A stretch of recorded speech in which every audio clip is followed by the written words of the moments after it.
وہ کوٹ ادو کے شہر میں ویل چیئر پر بیٹھی اپنی جوان سالہ بیٹی کے ہمراہ بھیک مانگ رہی تھی۔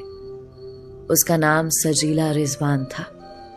اس کی بیٹی اس کی ویل چیئر کو دھکا لگا رہی تھی اور وہ لوگوں کے سامنے خیرات مانگنے کی خاطر ہاتھ پھیلا رہے تھے، گو کہ اس کے لیے یہ ایک تکلیف دہ عمل تھا کہ اس کی بیٹی جوان تھی اور اسے لوگوں کے سامنے ہاتھ پھیلانا پڑ رہا تھا۔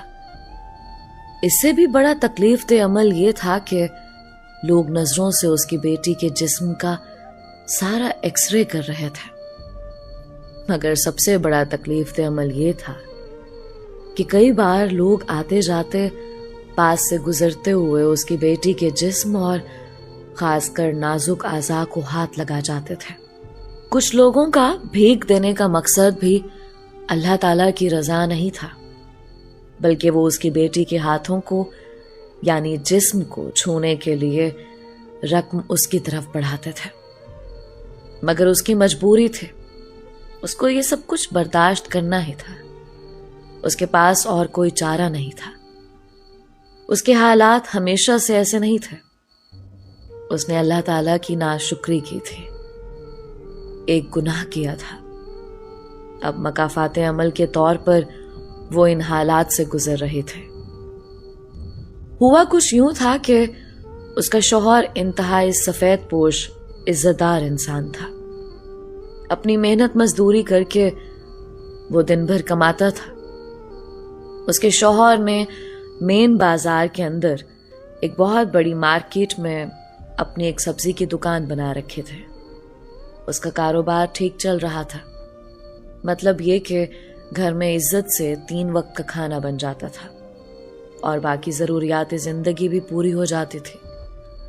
لیکن چونکہ کاروبار اتنا بڑا نہیں تھا، اس لیے گھر میں عیاشی نہیں تھی، پیسے کی ریل پیل نہیں تھے۔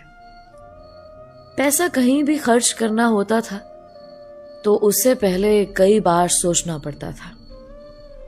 جو لوگ محنت سے رزق حلال کماتے ہیں ان کو یہ پتا ہوگا کہ رزق حلال میں برکت ضرور ہے، مگر رزق حلال میں فراوانی اتنی نہیں ہے۔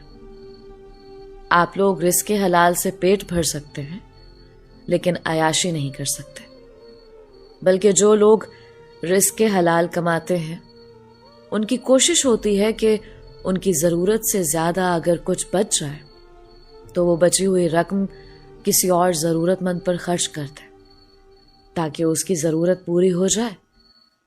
کسی ایسے سفید پوش کے ہاتھ میں دے دیں کہ اس کو کسی کے سامنے ہاتھ نہ پھیلانا پڑے، اس کی سفید پوشی کا بھرم رہ جائے۔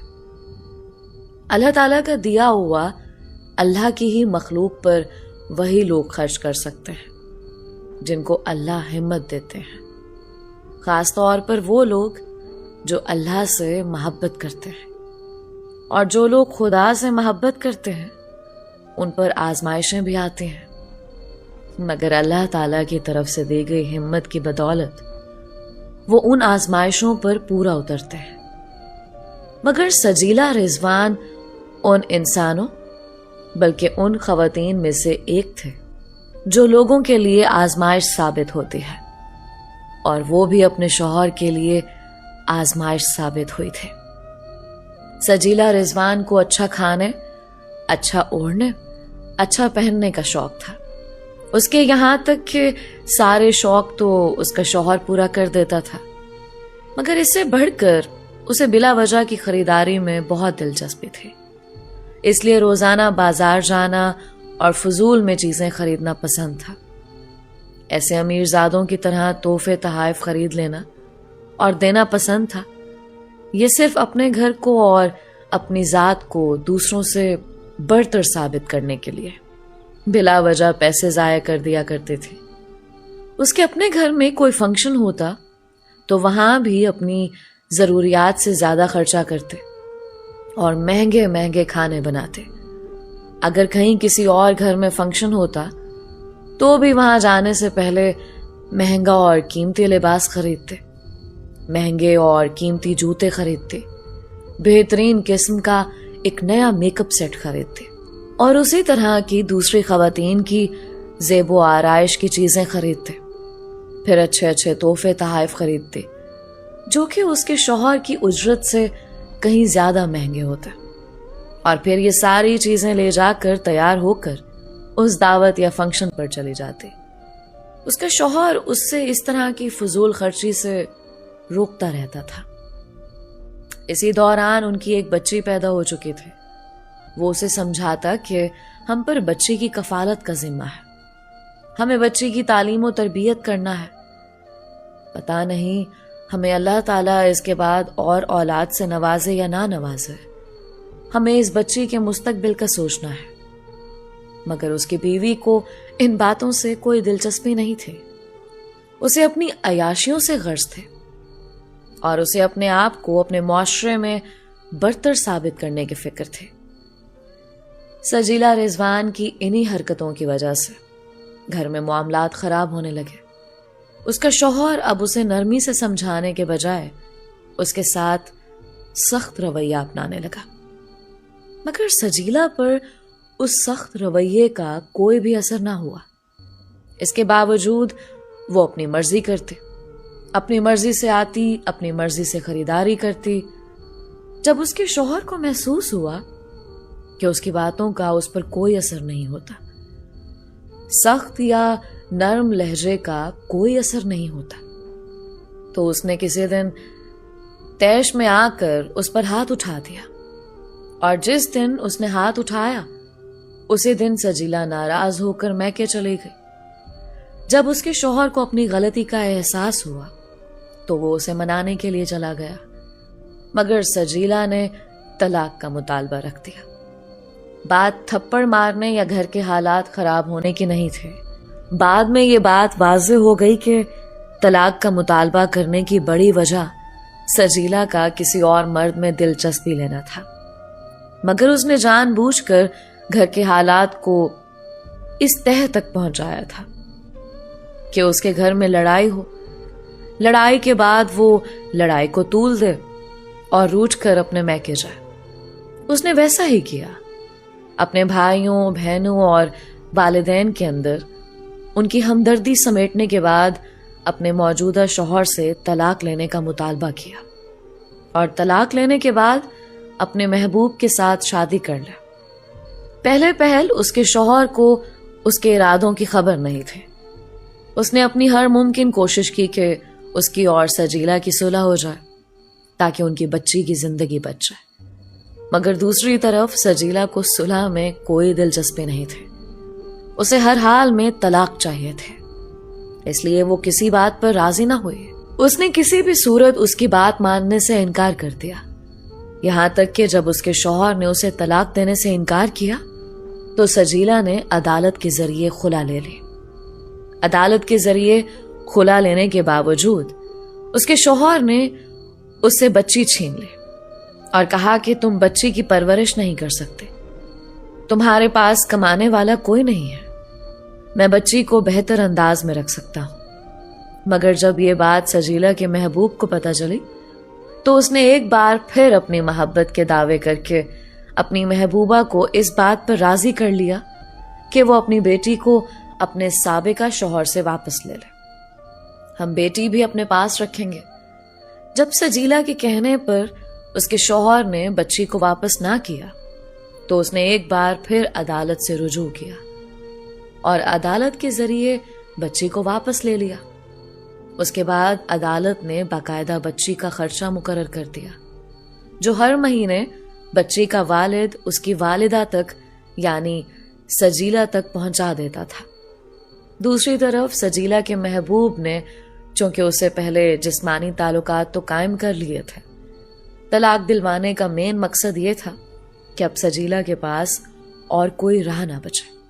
جب اسے یقین ہو گیا کہ اب یہ کہیں بھی نہیں جا سکتے، اب اس کے پاس میرے سوا اور کوئی سہارا نہیں ہے، اس کا سابقہ شوہر اب میری راہ میں رکاوٹ نہیں بن سکتا، تو اس نے ٹال مٹول سے کام لینا شروع کر دیا۔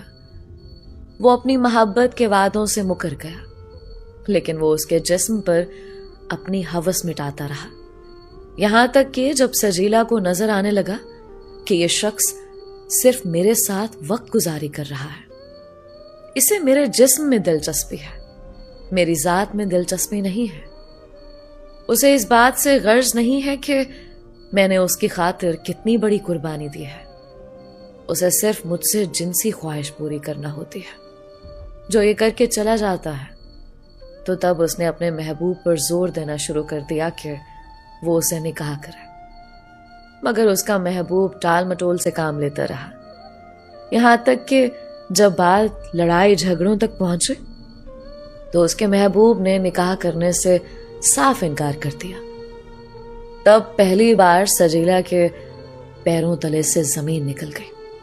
اسے احساس ہوا کہ اس نے کتنی بڑی غلطی کر لی ہے, لیکن اسی دوران وقت بہت گزر چکا تھا. اس کے بھائیوں نے بھی اس کی کفالت کرنے سے معذرت کر لی تھی. ان کے بچے بڑے ہو چکے تھے. اس کی بھابھیوں نے گھر کے نظام کو اپنے ہاتھ میں لے لیا تھا. اسے گھر سے نکال دیا گیا. اب اس نے زندگی میں کبھی ہاتھ سے کام کر کے نہیں دیکھا تھا, لہٰذا محنت کر پانا اس کے بس کی بات نہیں تھی. اور اس کے بھائیوں نے اس پر پابندی لگا رکھے تھے کہ وہ اپنے علاقے میں بھیک نہیں مانگ سکتے تھے. مجبوراً اس نے اپنا گاؤں چھوڑا. کسی قریبی شہر میں جا کر کوئی چھوٹا سا کمرہ لے کر رہنے لگے. پھر اسے وہاں سے بھی نکلنا پڑ گیا اور آج کل وہ کوٹ ادو شہر میں ہوتی ہے, جہاں وہ اپنے ماضی میں کیے ہوئے اعمال کا مکافات عمل دیکھ رہی ہے, سہ رہی ہے اور اپنی زندگی جی رہی ہے. جہاں وہ لوگوں سے خیرات مانگتی ہے, بھیک مانگتی ہے, اور لوگ اس کی بجائے اس کی بیٹی کو دیکھنے کی خاطر, اس کی بیٹی کے جسم کو چھونے کی خاطر اس کو چند روپے, چند سکے پکڑا دیتے ہیں. اس کے پاس اپنا پیٹ بھرنے کے لیے اپنی بیٹی کی نمائش کے سوا, اپنی بیٹی کے جسم کے سوا اور کوئی چارہ ہی نہیں ہے. اور وہ سب کچھ چپ چاپ برداشت کر لیتی ہے. دل میں سوچتی ہے کہ کاش اس نے وہ گناہ نہ کیا ہوتا, کاش اس نے اپنے شوہر کی بات مان لی ہوتی, کاش اپنے شوہر سے صلح کر لی ہوتی, تو شاید اسے یہ دن دیکھنا نہ پڑتا. دوستو, یہ تھی سجیلا کی کہانی. یہ کہانی صرف ایک سجیلا رضوان کی کہانی نہیں تھی. ایسی بہت سی عورتیں ہمارے معاشرے میں موجود ہیں جو اپنی شادی شدہ زندگی میں کسی قسم کا کوئی کمپرومائز نہیں کرنا چاہتی, اور جب ان کی میرڈ لائف کامیاب نہیں ہو پاتی تو پھر وہ در در کے دھکے کھاتی ہیں. میں دعا گو ہوں کہ اللہ تعالیٰ تمام لڑکیوں اور تمام عورتوں کے بہت خوبصورت نصیب کرے. کہانی سے متعلق اپنی رائے کا اظہار ضرور کیا کریں. کہانی کو اپنے پیاروں تک بھی لازمی شیئر کیا کریں. کوئی پتہ نہیں کہ کون سی کہانی سن کر کسی کو اپنی زندگی کا بہت بڑا سبق مل جائے. آپ سب کے پیار اور سپورٹ کا بے حد شکریہ.